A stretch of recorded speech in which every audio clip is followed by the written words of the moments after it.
Is Trumpism crashing on the shoals of the Iran war? That is what Christopher Caldwell thinks. Caldwell's on the right. He's a contributing editor at the Claremont Review of Books. He's one of these people who's been trying, I think, to define and even craft a coherent Trumpism, but he seems pretty dispirited. He recently wrote a piece in the Spectator magazine titled simply "The End of Trumpism," where he wrote, "The attack on Iran is so wildly inconsistent with the wishes of his own base, so diametrically opposed to their reading of the national interest, that it is likely to mark the end of Trumpism as a project." The end of Trumpism as a project. It wasn't just Iran that had led Caldwell to that point. It was also Trump's brazen self-dealing, the waves of influence peddling, the sense that this man who was supposed to represent the will of the people in some way. Happy birthday. See you later. Bye. Thank you, everybody. Mr. Trump, thank you very much. Was doing something very different. But this has led to a debate on the right. Many noted a very obvious counter-argument. Polls show Trump's base is largely sticking with him. So this gets to a question that I think is important and somehow still unsettled, despite Trump's decade-long dominance of American political life. What is Trumpism? Is there a Trumpism, or is there just Donald Trump? Caldwell has also spent a long time writing about right-wing populism in Europe, so he has a set of comparisons for what a program here might look like. And I think that's what he sees coming apart now. So I wanted to ask him why. Caldwell, as I mentioned, is a contributing editor at the Claremont Review of Books. He's also a contributing opinion writer for the New York Times and the author of The Age of Entitlement, America Since the Sixties, and Reflections on the Revolution in Europe, Immigration, Islam, and the West. As always, my email, ezrakleinshow@nytimes.com. Chris Caldwell, welcome to the show. Well, thank you, Ezra. So you just wrote this piece for The Spectator, which created a lot of conversation, called The End of Trumpism. Before we get to why you think it's ending, what do you think Trumpism was or is? Well, it's a good question. When I talk about Trumpism, I'm not talking about MAGA. I'm not talking about the group of hardcore supporters who will back him, whatever they do. You could call whatever he does. You could call them orthodox Trumpians or something like that. I'm talking about the sort of a governing project that has a real chance of changing things, and did so by picking up people outside of that kind of hardcore. And it's a hard thing to talk about because Trump is notoriously disinclined to really lay out a governing project in any kind of let's say programmatic way. So what was Trumpism? I think that at the heart of Trumpism were a few issues. That one of them was inequality. I mean, the sense that the society was unfair. One element of the unfairness was just the working of the global economy, where the people who ran it were advancing, and the people who built it at a lower level were falling behind. Another was certain government programs. You know, you could talk about affirmative action. You know, so there was unfairness. I think there were a lot of freedom of speech issues. I think that woke was a big part of what Trumpism was. Certainly in the second. In his second time around. And I think there were certain cultural issues, trans, for instance, just to take one. But kind of tying them all together was this issue of war. It's very interesting. I think that in the last 20 years, we've had two presidents whose claim to the presidency was built very largely on their opposition to the Iraq War. And for some reason, it's really very important in our politics. And I think for Trump, it was especially important. Because as long as the president was committed to not going to war in a major way, there's a kind of a limit to how far you could expect him to take his program. And I think that having gone to war now, the limit is sort of off. So I have a couple of questions about this. So One is when people try to extract a governing agenda out of Trumpism, there's a tendency to extract their governing agenda out of Trumpism. Mm-hmm. Is there actually this agenda that can be violated? Or as Donald Trump often says, there's just him. He is MAGA. He is Trumpism. That's why it's got Trump in the name. And the fact that his people follow him where he goes means that he's right about that. Well, a lot of the people who've criticized the piece have said, well, look, Trumpism's not ending, because if you poll people who call themselves MAGA about this recent war with Iran, 80 to 90% of them say they're all behind it. They really love Trump.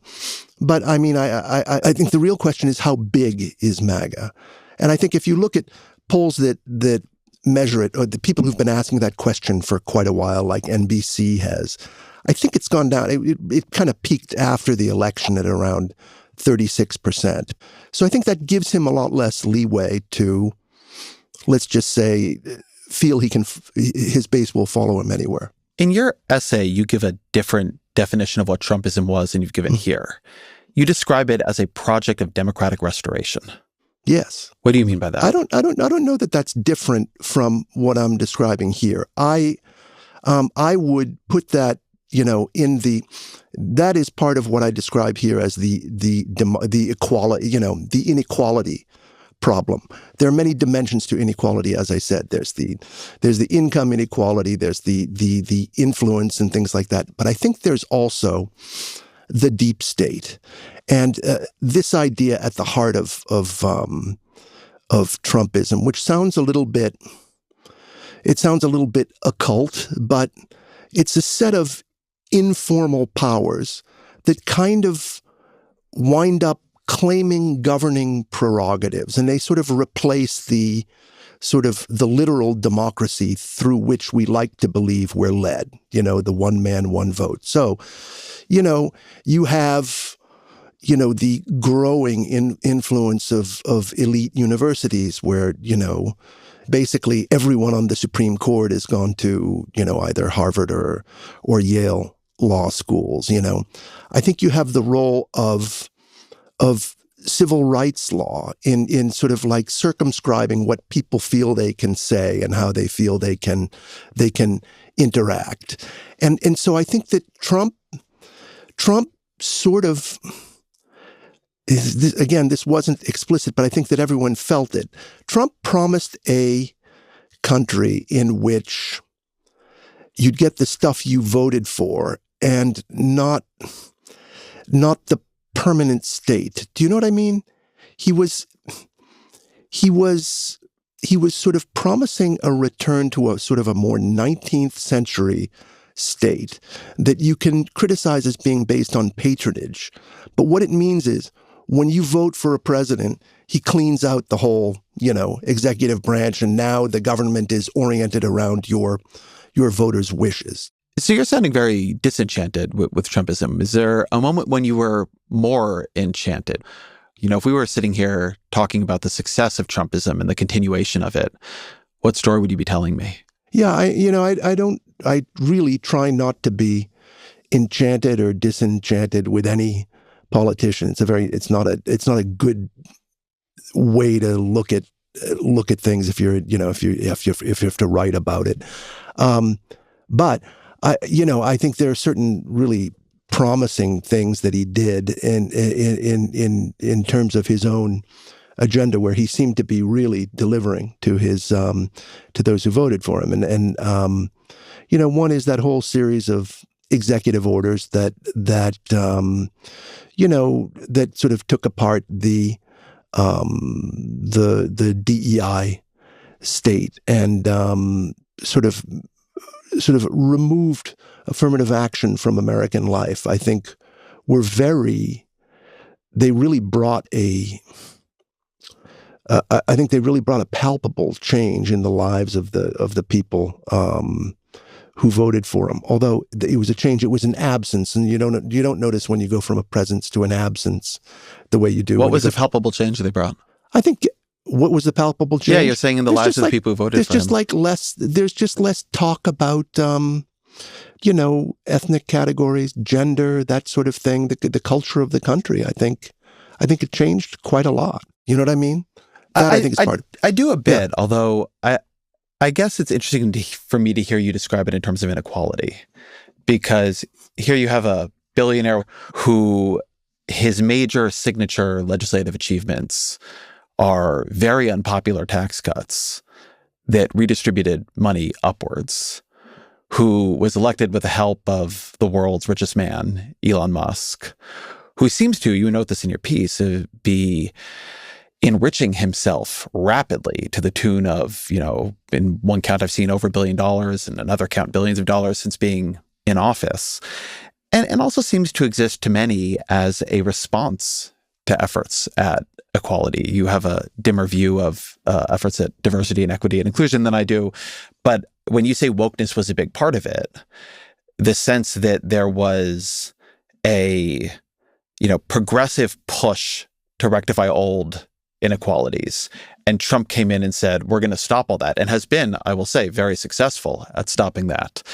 That this question then of what is inequality and who is it harming? But also, is Trump an agent of it, or is he an agent against it? Seems at least contestable. Oh, absolutely. I mean, he wouldn't be the first populist who's been rich.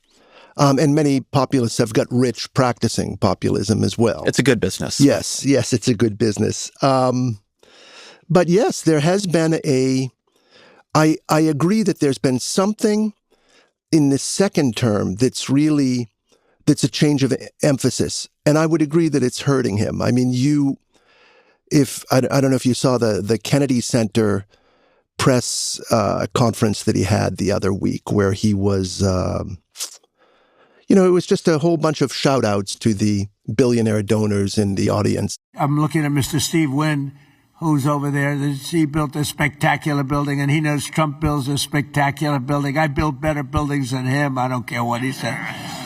It's like Bob Kraft. If a football player doesn't perform well, typically you will fire him immediately, Bob.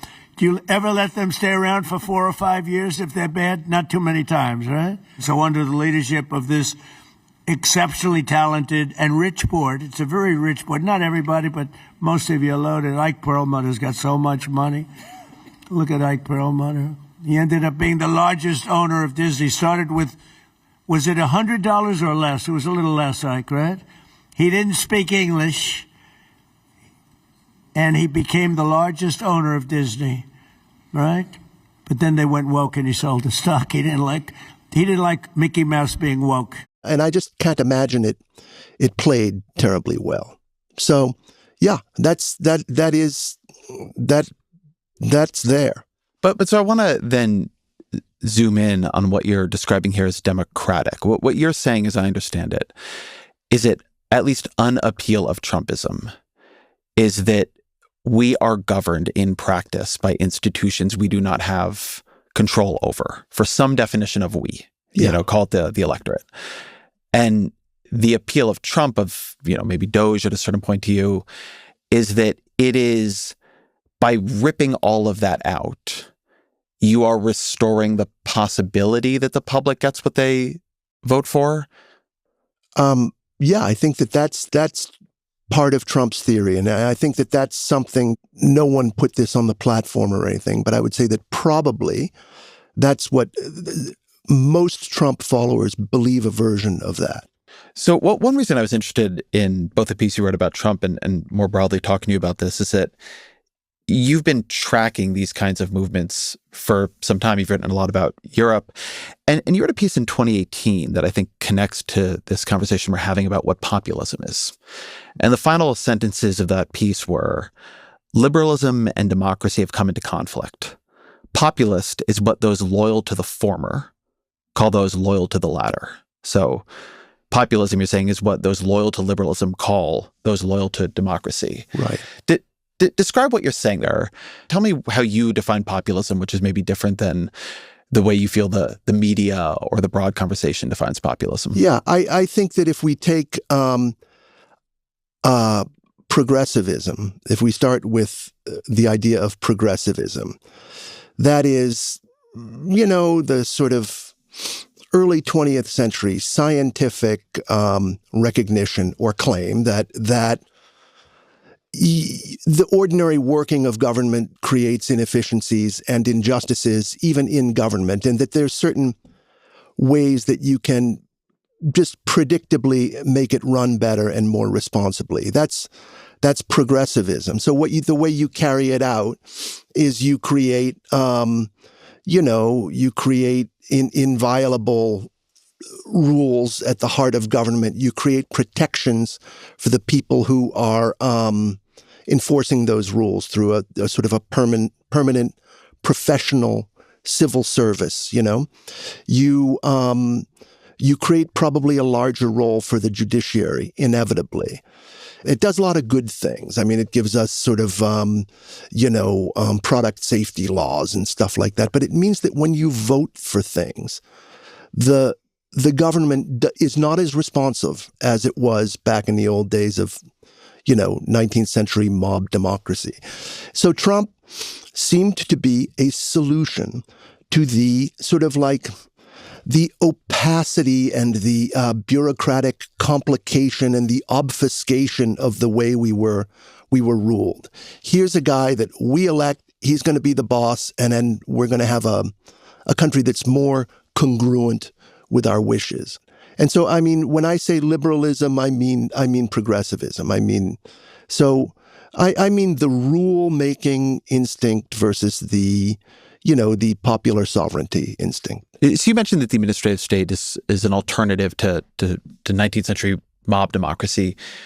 How do you understand what it was? What was 19th century mob democracy? What problems do you understand that state is trying to solve? My understanding of it comes pretty, I think, probably directly out of a history book I read like 30 years ago by a guy named Robert Wiebe, who was a great champion of the sort of like, the drunken political parties carrying banners through cities and, you might even call it a Tammany type democracy, but, big mass movement type democracy which had maybe less in the way of sort of individual rights than we have, but a lot more in the way of popular will. So then why to you is Iran such a particular threat to this vision of Trumpism? You write in this piece, the attack on Iran is so wildly inconsistent with the wishes of his own base, so diametrically opposed to their reading of the national interest, that it is likely to mark the end of Trumpism as a project. You've already mentioned that in polls, at least, what we might describe as a base is not breaking over this. If you look at overall Trump approval polling, if you did not know there was a war in Iran, you would not know something unusual was happening. He's at about 40% now in the New York Times average. He was at 41% a little bit ago. So what about this to you is such a rupture?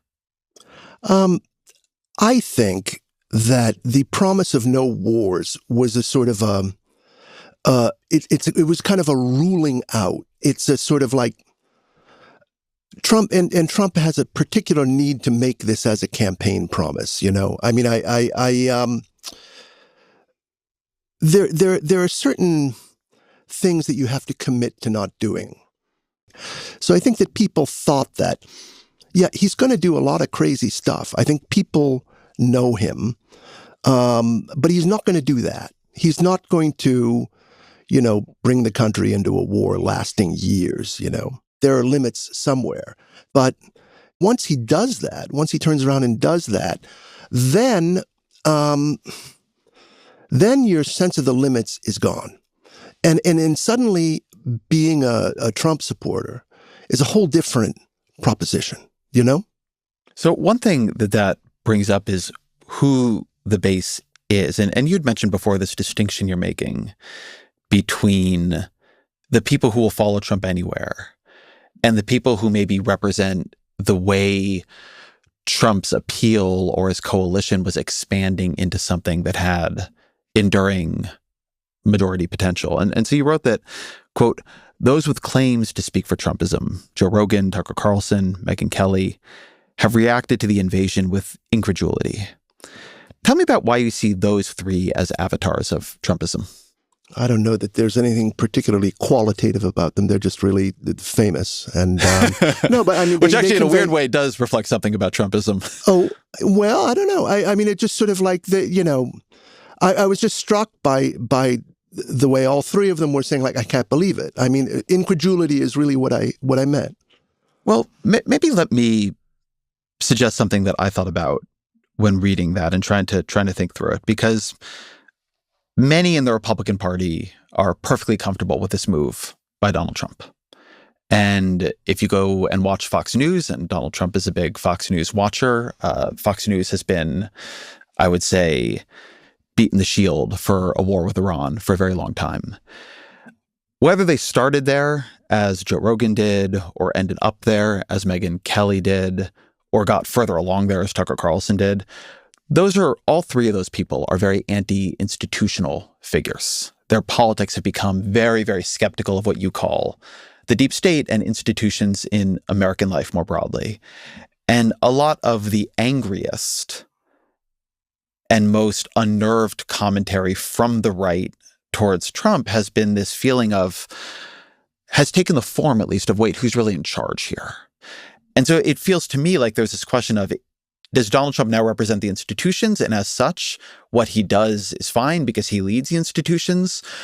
Or is there still a lingering sense that Trump himself can be turned by the institutions, talked into something by Benjamin Netanyahu and Lindsey Graham, mm-hmm. and as such, now even Trump himself cannot be fully trusted? Oh, I don't know. I don't think any of those people has really turned on Trump, but I could be mistaken. I mean, I don't think it's brought a wholesale distrust of him on their part. I think they are incredulous about the Iran war. But why then do you think they're incredulous about it? I don't really know. I feel like you're offering a softer critique here than in your piece. You do? I do. Well, I think the idea that this was going to break Trumpism is a pretty bold claim. Mm-hmm. So your feeling is just that the cost of the war will get higher over time? No, did I say the costs would get higher over time?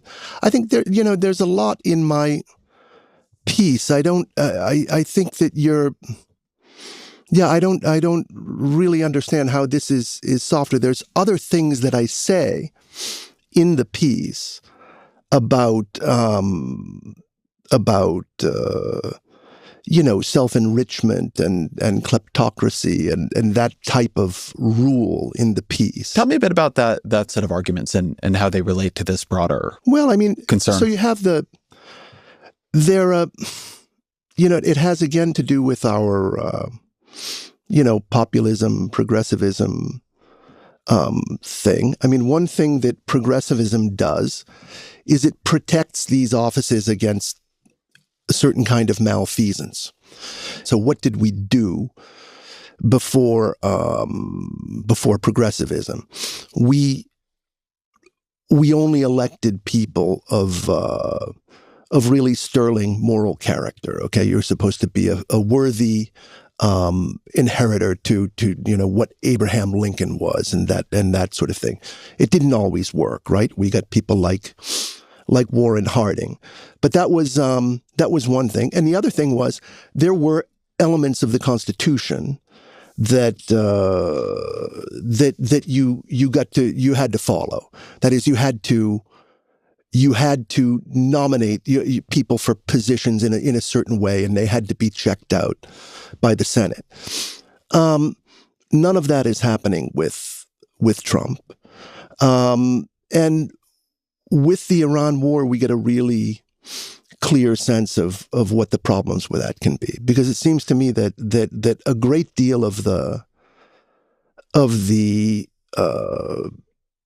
preparation for the war was done by Trump's son-in-law and by one of Trump's close business associates, both of which have a lot of business dealings in the Middle East and others that are at least potentially compromising, such as with crypto and that sort of thing. The point you make that has, I think, been interestingly undercovered in the conversation. There's a lot of focus on the role of Israel, and I think quite understandably, because they're the other main partner in the attack. But there's quite a bit of reporting, including new reporting about the Times, that Saudi Arabia has been pushing for this. And broadly speaking, you note that there has been a lot of investment from the Gulf states into Trump-related enterprises. Saudi Arabia investing in Jared Kushner's fund, Qatar and the UAE and others putting a lot of money into Trump-related crypto projects. Now, it's not at all clear to me all the Gulf states wanted this war in the way that they got it. And in fact, many of them are suffering quite badly inside of it. But the question of who is wielding influence and how has, I think, become, among other things, at the very least, opaque. And that's like, if they're just sitting around enriching themselves, that's, I think that it's probably a problem that the people who really wanted to see a change in American life can put up with. But if it goes so far as bringing the country into a war, it might be giving too much responsibility to people who've been brought to power in such an irregular way. I guess one then explanation that would cut through some of this is simply to say Trump is a decider, and this is what he wants. So the conservative writer Matthew Schmitz had put together this long list of Trump quotes on Iran. And I was actually surprised by the specificity of some of these. So in 1988, Trump told The Guardian, "I'd be harsh on Iran. They've been beating us psychologically, making us look a bunch of fools. One bullet shot at one of our men or ships, and I do a number on Karg Island." So I probably would not have guessed Trump was talking about Karg Island in 1988. Most people weren't. But I think this gets to a bigger question about Trump, which is the way you just put it a second ago. You elect this guy and he's the boss, unrestrained by the bureaucracy, the process of factions, unrestrained by going to Congress for a declaration of war, the UN for a Security Council resolution. I'm not talking about that kind of lack of restraint. When I say he's the boss, I mean, this is the missing piece maybe that voters didn't see, okay? That they expected him to be a boss within constitutional limits, you see? And you feel that's what they're not getting from him, that they actually would have wanted him to go to Congress just to slow things down, to make sure things got worked through? I don't know if to slow things. I don't think they wanted this war. I think, and I think that until he gives them an explanation of what the war is for, it's kind of unlikely that their support for it is going to grow. But I think with Trump, he always framed himself so much as the boss. I mean, his distaste for, his impatience with the processes and the niceties, his desire, I mean, certainly from the more liberal or progressive standpoint, the idea that Trump wanted to be a ruler, wanted to be a strongman, envied in some ways what Putin or Xi could do, has been a standard issue view of him. I'm not sure I accept it. I'm not sure I accept that progressive view of Trump as a sort of, I don't really know that there's like a populist template into which you can fit Trump and Putin and Xi, and they're about specific things. I mean, Xi is a son of a Chinese Maoist revolutionary who was badly treated, and he has a lot to prove. He's a builder, and Putin is a guy who, you know, rose through the bureaucracy of a defeated and humiliated country, and sort of like wants to restore something of that greatness to it. And Trump is a person with just a tremendous ego who kind of blossomed in New York in the 1980s. I think their idea of being the big man is quite different psychologically, and so what you can expect of them is going to be different. Let me ask you more about your theory of Trump and this kind of movement as fundamentally democratic. I mean, so you're dealing with Trump, with someone who lost the popular vote his first time running, lost the election a second time running, is very rarely been popular. His big tax cut bills have been unpopular. He did try to overturn a legitimate election after 2020. He's not seemed like a person who is either himself committed to democratic will, but also who represents it. And something threaded through your writing and other people's writing like this has been that he represents democratic will when, people like me look at him and think he tends to be very unpopular. His biggest electoral win is 1.5 points in the popular vote. How is this an answer to a problem of democracy?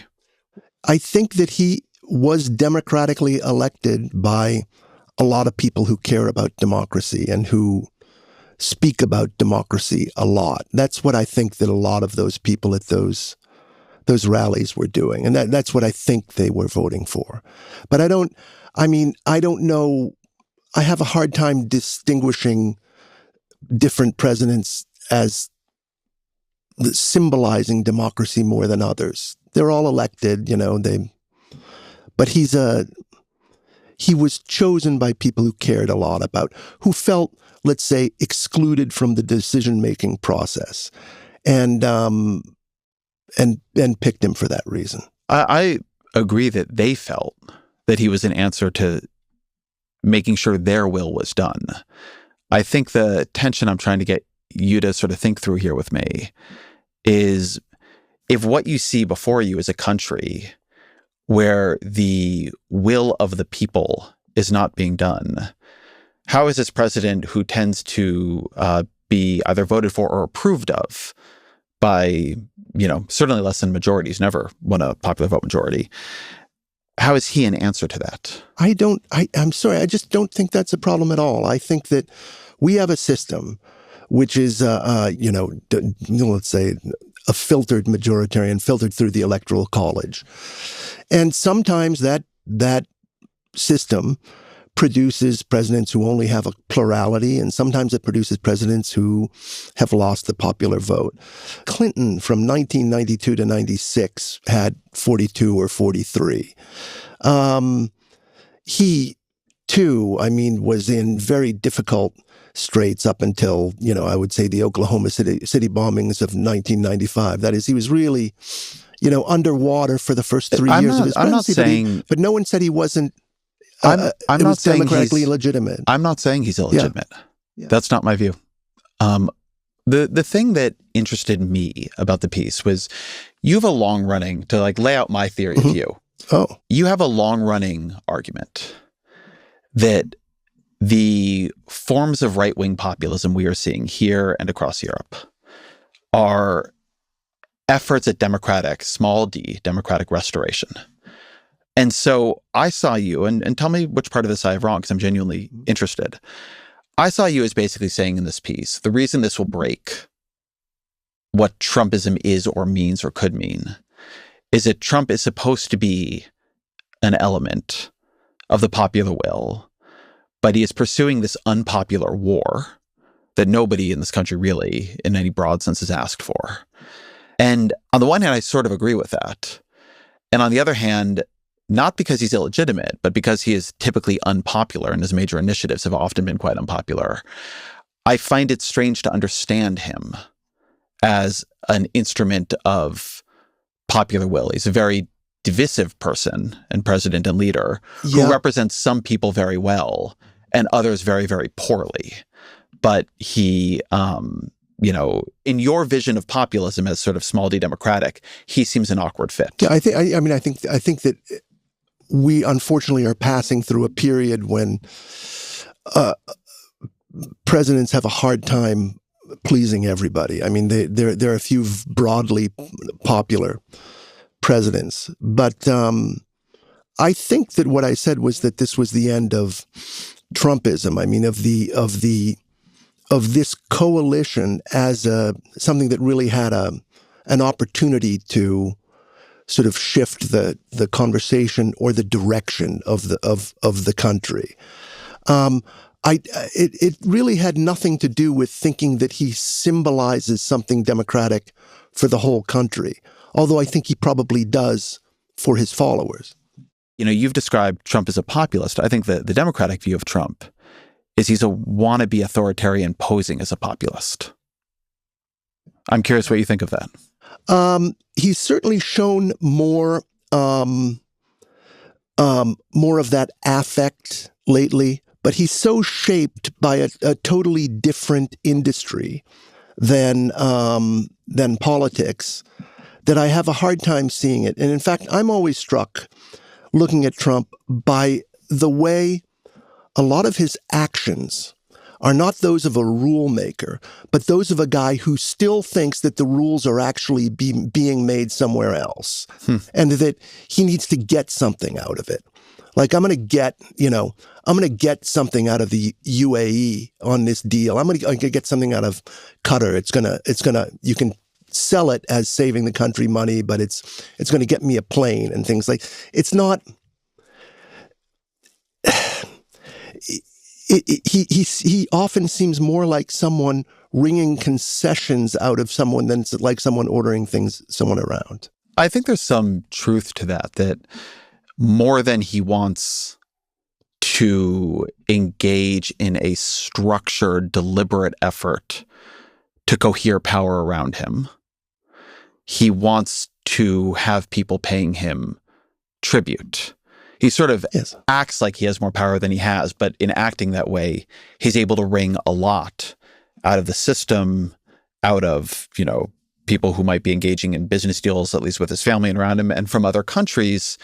He's not, in the way he has pursued his tariffs, he's not setting up a bunch of complex bilateral trade deals and passing them through Congress. He's just coming to a deal with the country and then announcing the deal. In his attacks on universities, he's not pushed a comprehensive higher ed reform through the House and the Senate.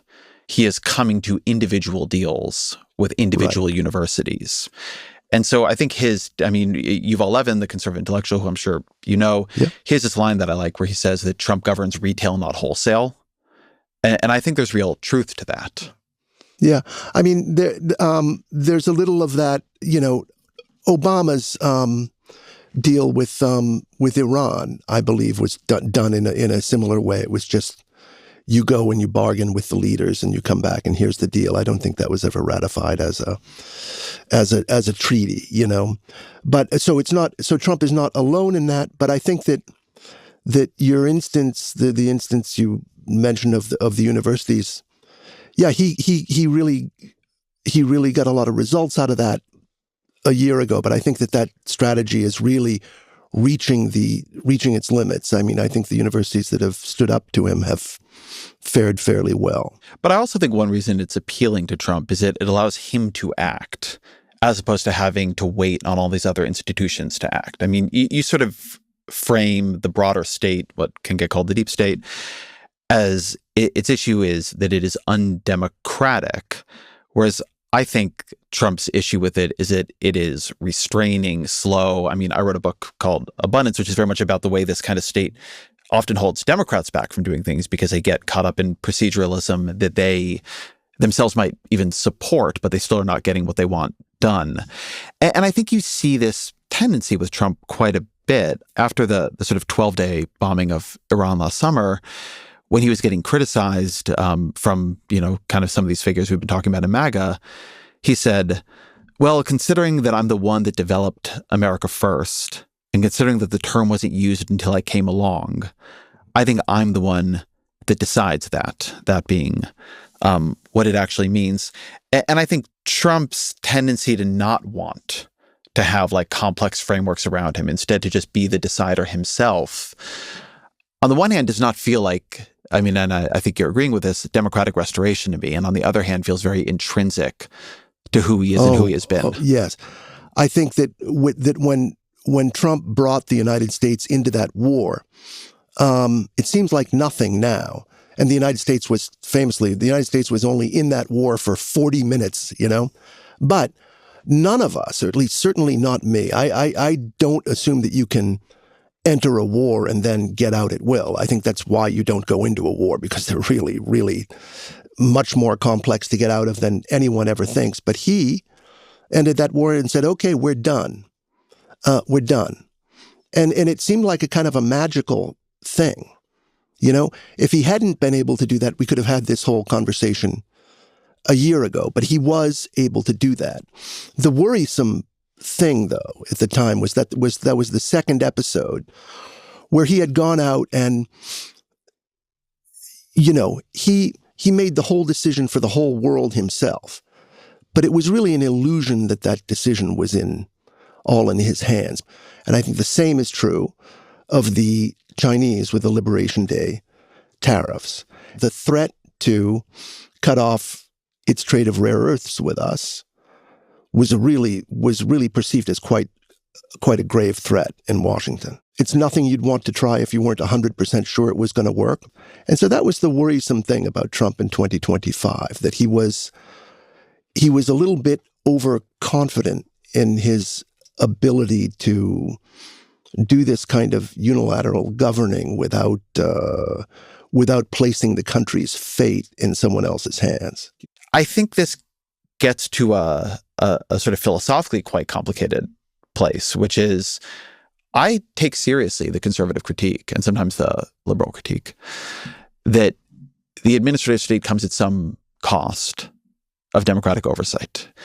And on the other hand, the world operates at a sufficient level of complexity and vastness that it is hard to imagine how you would effectively apprehend it without these deep reservoirs of experience that persist across administrations that are not meant to be wholly political and whose, advice is partially there and whose procedures are partially there to keep presidents and countries from getting into trouble they did not necessarily want to be in.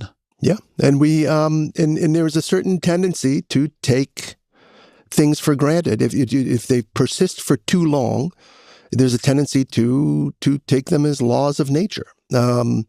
Like we sort of thought that this expertise was something that was inherent in the, in American government. And it's actually, it's inherent in the administrative state part of the government. So is there some part of you that is feeling more warmly towards that state than you were 2 years ago? I don't think I ever feel totally warmly or totally coldly towards anything. I recognize the virtues of the administrative state, although I share the sense that it had been developed to the point where,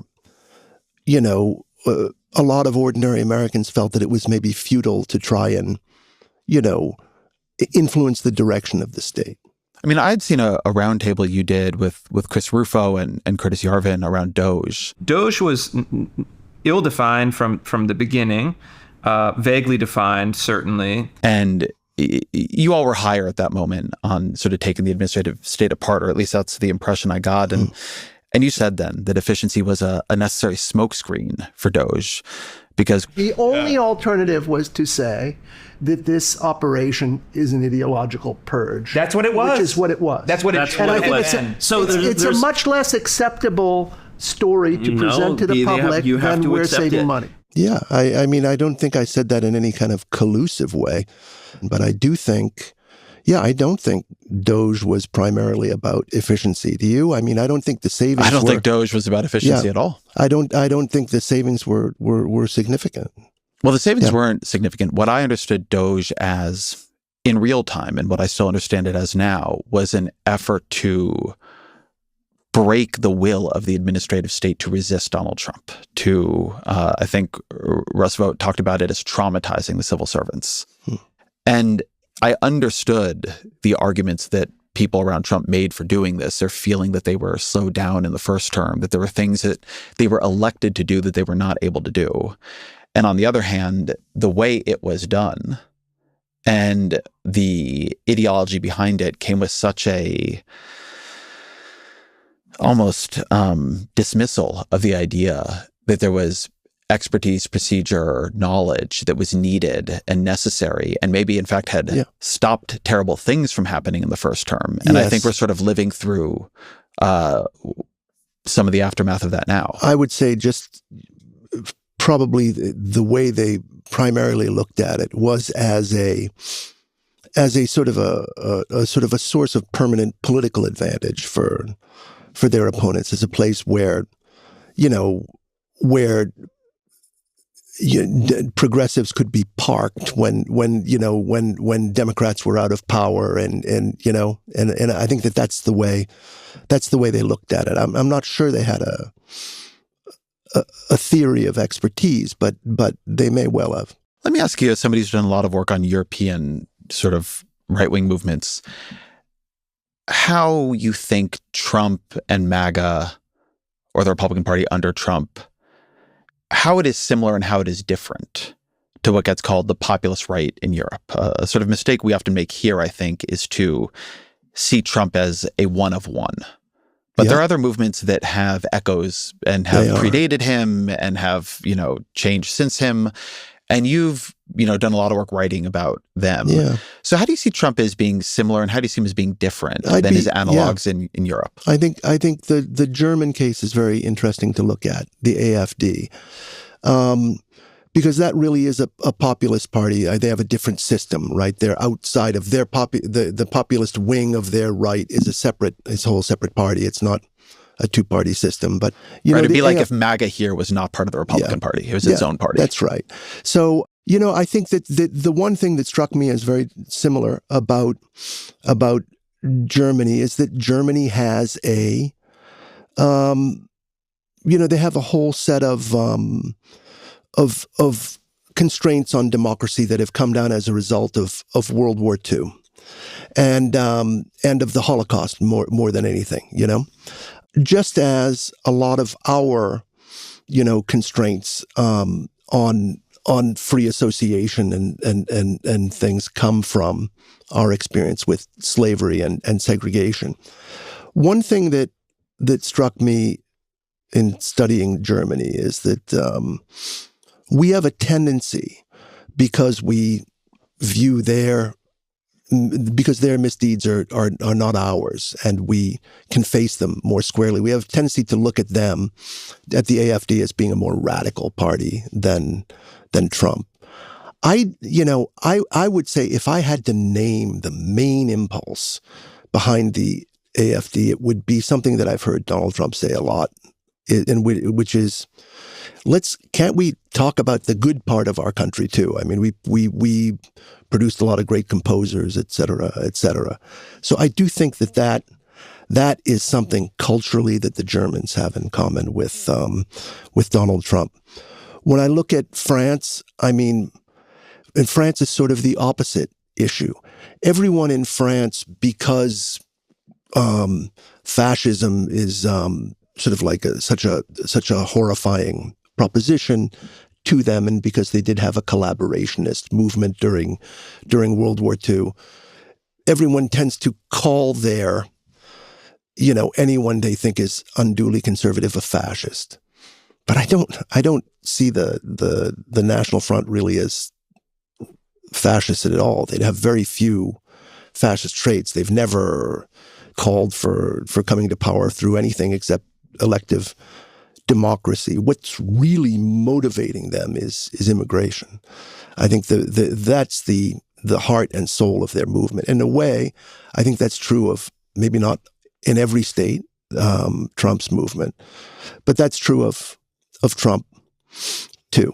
And then Brexit is, the British Reform, Nigel Farage's Reform Party. Even though it seems like we have no analogy to the European Union, we actually do. The European Union plays the same role, I think, in European thinking about populism that our administrative state does. It's a kind of outside authority to which, decisions which we formally think should be understood, should be decided through democracy, get shunted off onto experts, And when you look at these movements and you look at these arguments, do you see them as fundamentally procedural? It's about democracy, it's about the administrative state, it's about the deep state. Or do you see them as trying to achieve an end, that it's really about what goals you can achieve? Maybe in some of the European cases, and actually here too, it's about immigration, it's about the demographic composition of the country, it's about the religious composition of the country, and the feeling is that there is a will that is, maybe not even majoritarian, but maybe it is stronger among the people who traditionally were the majority in a state or in a country, and that it is about their feeling of being foiled and being up against a force that they cannot quite vote out of office, but is leading to a country they no longer recognize. Yeah, and it comes up particularly with nationalism and immigration and things like that. No, I grew up when I grew up, roughly post-World War II people tend to look at things very procedurally, as you say. And so, yeah, I do tend to look for procedural commonalities in these movements. And to the extent that these movements are made up of baby boomers and Gen Xers, I think they tend to be procedural too. So in fact, when you talk to people in the National Front about sort of like, how they want to restrict immigration, and you say, what, you mean you want to restrict immigration from Africa or something? They say, no. And they're very defensive. And as you say, procedural. There used to be a whole variety of goals that you could say you wanted your country to achieve, right? There was sort of like, to the greater glory of God or whatever. Now people tend to look at them only as nationalistic. But there are two exceptions to this, I think, where people are less procedural, okay? And one is in Eastern Europe. In Eastern Europe, you don't, because people didn't have as much control over the political system at all, they haven't acquired the habit of thinking about politics in terms of political procedure the way we have. And the other is among young people. The people who are too young to have like drawn big benefits from just obeying the rules and following the order the way, boomers and Xers did, One thing that struck me about that is that Trump is by his nature very unprocedural. And I know less about the European context than you do, but he's been very straightforward. At least part of his immigration goals is where people come from. He's talked about not wanting people from shithole countries. And that, whether Gen X and the boomers are procedural, it has seemed to me that one of the things that many of Trump's supporters, at the very least, like about him is that he is an answered procedure. I don't think that what appeals to people about him is that they think he is small d democratic. I think what appeals to people about him is that he just does things. And he tells you what he thinks. He doesn't seem to be talking to you in the language of media training or, bureaucracy or the sort of institutional grammar that you hear from both Democrats and Republicans, actually.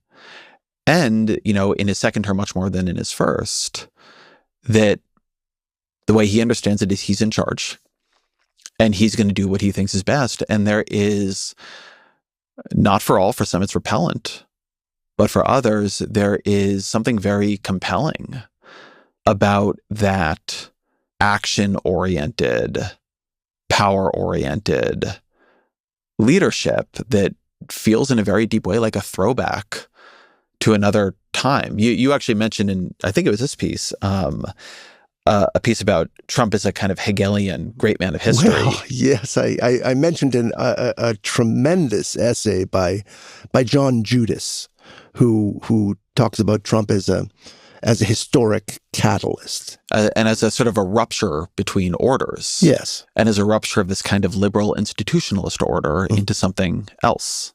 Right. By which he does not mean to say that Trump necessarily knows he's playing this role or understands the transformation he's bringing about. What do you take from that? What do you think he's a rupture into? Oh, goodness gracious. I mean, that's the sort of things that are, these are the things that seem to be sometimes forming before our eyes. Sometimes you get the impression that there's an actual there's an actual shift of power from governments to corporations and things like that. Like there's an article in the Times about how more and more tech companies are producing their own power, right? They're not on the grid. They're sort of like they're owning a grid, and so they're taking on yet another attribute of a government, So it's been possible to imagine that, that we're going from states to corporations. So I don't know. Things form and unform, and I don't really see the final version of where we're heading yet. There's another piece that you wrote in 2021, working off of a book by a French political theorist, that I think maybe offers another dimension of this. The argument of that piece was that America and the West were repaganizing. Walk me through some of that argument. I think that was Chantal Del Sol's book, which was a very provocative essay. She's a Catholic philosopher, but her basic way of proceeding is, look, we had all these institutions that were built around religion and specifically Christianity, and in France specifically Catholicism. They're now being undone. What does this mean to a civilization? She said, well, the best way to look at it is the last time this happened, which is when these institutions were being constructed out through the undoing of the pagan institutions. And so it was basically a typological comparative history of, like, let's say the 4th century AD to the 21st century. And I confess I forget what I drew from that. I'll read you the paragraph in it. I'm interested in such arguments. I'll read you the paragraph that caught my eye. You wrote, Ms. Del Sol's ingenious approach is to examine the civilizational change underway in light of that last one 1,600 years ago. Christians brought what she calls a normative inversion to pagan Rome. That is, they prized much that the Romans held in contempt and condemned much that the Romans prized, particularly matters related to sex and family. Today, the Christian overlay on Western cultural life is being removed, revealing a lot of the pagan urges that it covered up. I don't know about the whole, I'll leave scholars of paganism and Christianity to debate if these are the right terms, and I'm not thinking about things 1,600 years ago. But to me, that actually describes a lot of what Trump is normative inversion of the values that dominated before him. He's this sort of return to this much more highly masculine, patrimonial, the great man takes what he wants and grabs what he wants and says what he wants, and and all these sort of post-war institutions and ways of talking and niceties that when he violates them, that's very much part of his appeal. He's this kind of inversion, and every time he violates them, he is proving himself free of them. But to me, one thing about Trump, and when he talks about his ability to shoot somebody in Fifth Avenue and not lose his supporters, when he says it's sort of I am MAGA and what I say goes, is I do think part of his appeal is that, we have sort of pushed down the, in American politics, the desire for a certain kind of strongman leader. And we've tamed many of those ideas in institutions and rules and this beautiful Constitution. And part of what Trump both is able to do and part of his appeal, certainly to his most hardcore supporters, why I don't think they break with him over this issue or that issue, is that he's more about a form of leadership and will and strength and impulse that he is representative of on an almost like mythopoetic level than he is about any kind of individual set of policies. It's interesting, but I have to. I see where you're going with it, and I think he does like to be strong. He has an idea of strength.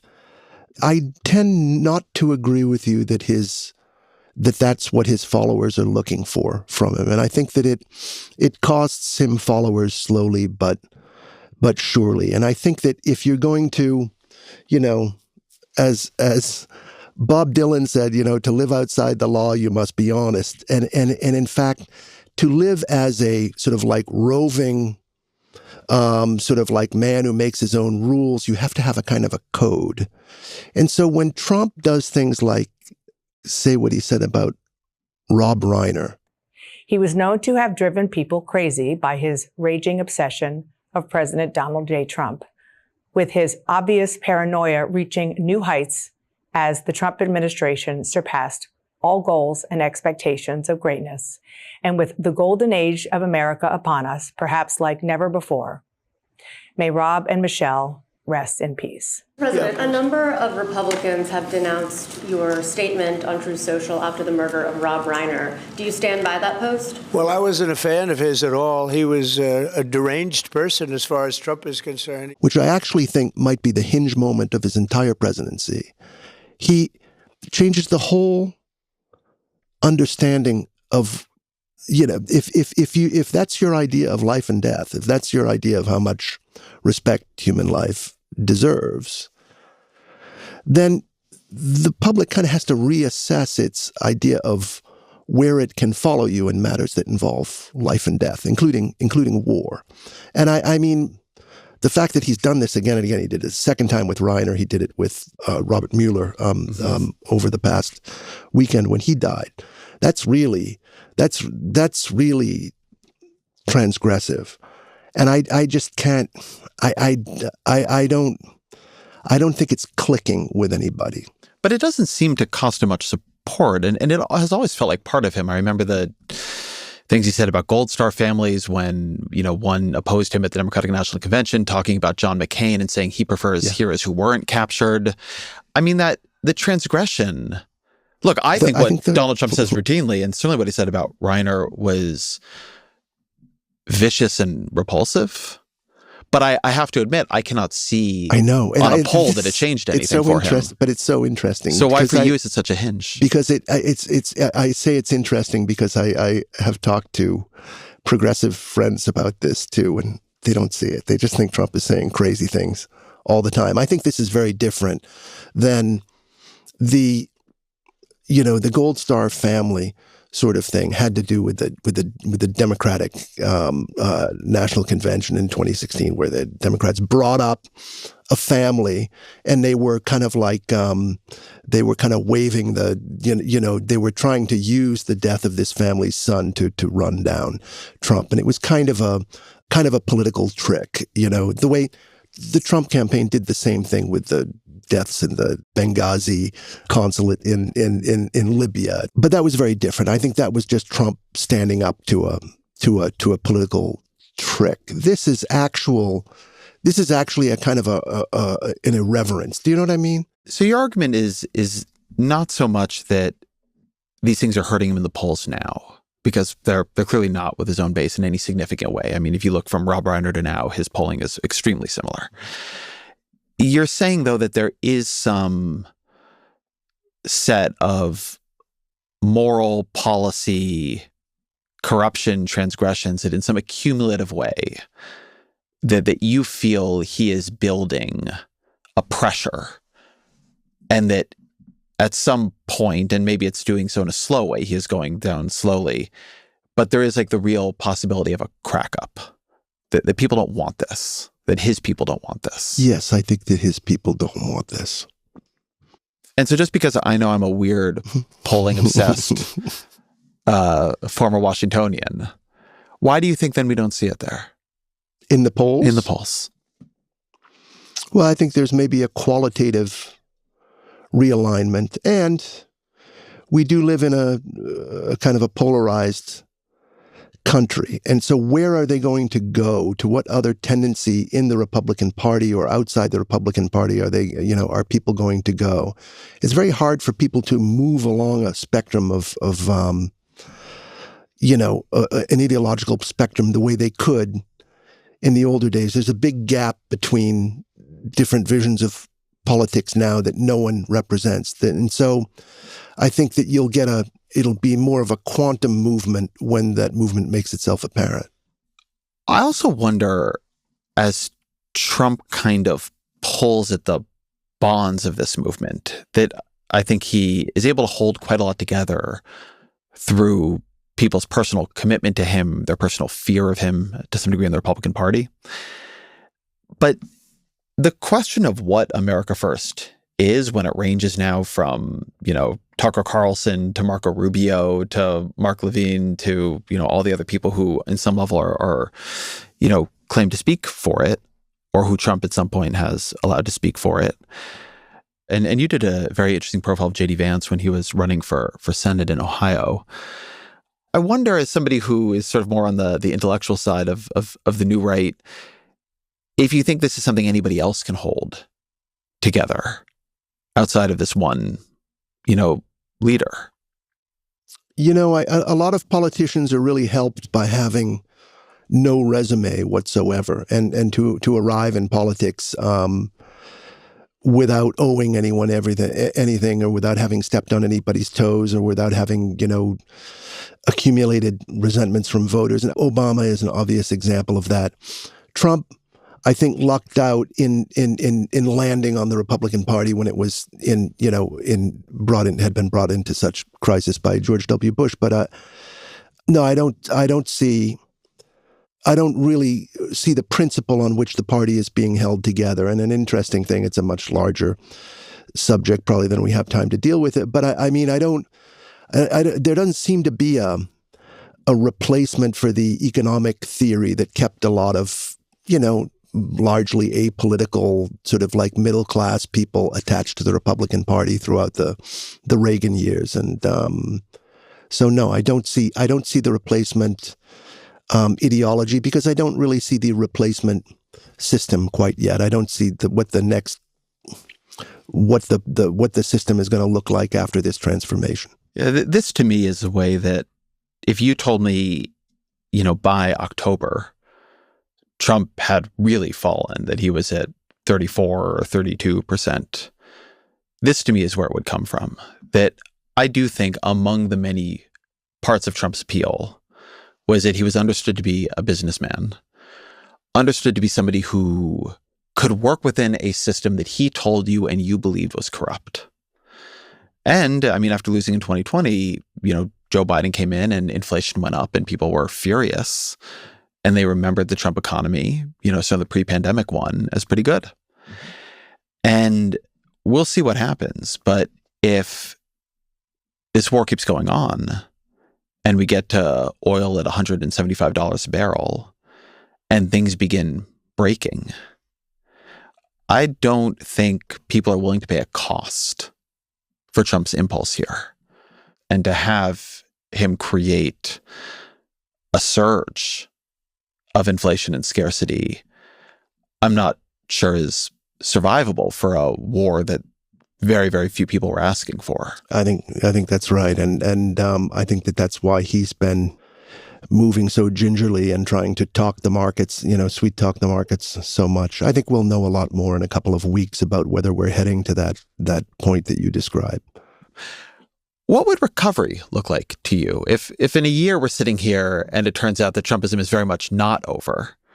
Either what do you think you will have seen, or what would be the signals of revived health? What I think a revival would look like, it would be an economic thing.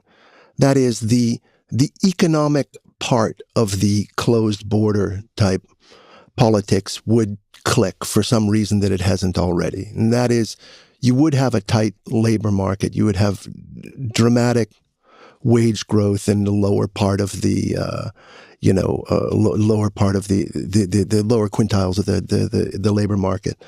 And you might even have a sort of, a tariff regime where tariffs were being used to collect a certain amount of, the national revenue, that they were creating a slight preference for manufacturing in America, but without distorting international trade unduly. And that would probably mean that they would have to return to something like a uniform tariff. I'm not suggesting this as a policy, but I'm saying that if you had a Trump revival, that would be a big part of it, probably. I think that's a good place to end. Then always our final question. What are 3 books you'd recommend to the audience? Oh, I think everyone should read The Gulag Archipelago. I think that is such a wonderful book. And this is Alexander Solzhenitsyn. It's a story of his time in a Soviet prison camp, but it's so much more than that. It's 3 volumes. It's got a history of Russia. It's got a history of the Soviet Union. It's got it's got poetry. It's really a very capacious book in the way that, say, Boswell's Life of Johnson is. Since we're talking about politics, I think if you ask me to name the best political book, it would probably be J. Anthony Lucas's Common Ground, which is a book about busing in Boston, and which is kind of the first political event that I have any memory of from being a child. And then I guess if I could recommend a baseball book, a book that really sort of changed the way I look at both sports and writing, is Ball 4 by Jim Bouton. I don't know if you know that book. I don't. But Jim Bouton was a 20-game winner with the Yankees in the early 60s, and he had 2 great years, went to the World Series, blew his arm out, and 6 years later he fought and tried to make a comeback. He taught himself the knuckleball, and he came back with an expansion team, the Seattle Pilots, which are now the Milwaukee Brewers, and he kept a diary. And he was a very, very weird guy and kind of an intellectual and an opponent to the Vietnam War. And he sort of wrote about the drugs that the players were taking. It was a very kind of salacious book, but it's a really beautifully written book with a kind of great plot at the heart of it, actually, even though it's just a baseball season diary. Chris Caldwell, thank you very much. Thank you, Ezra.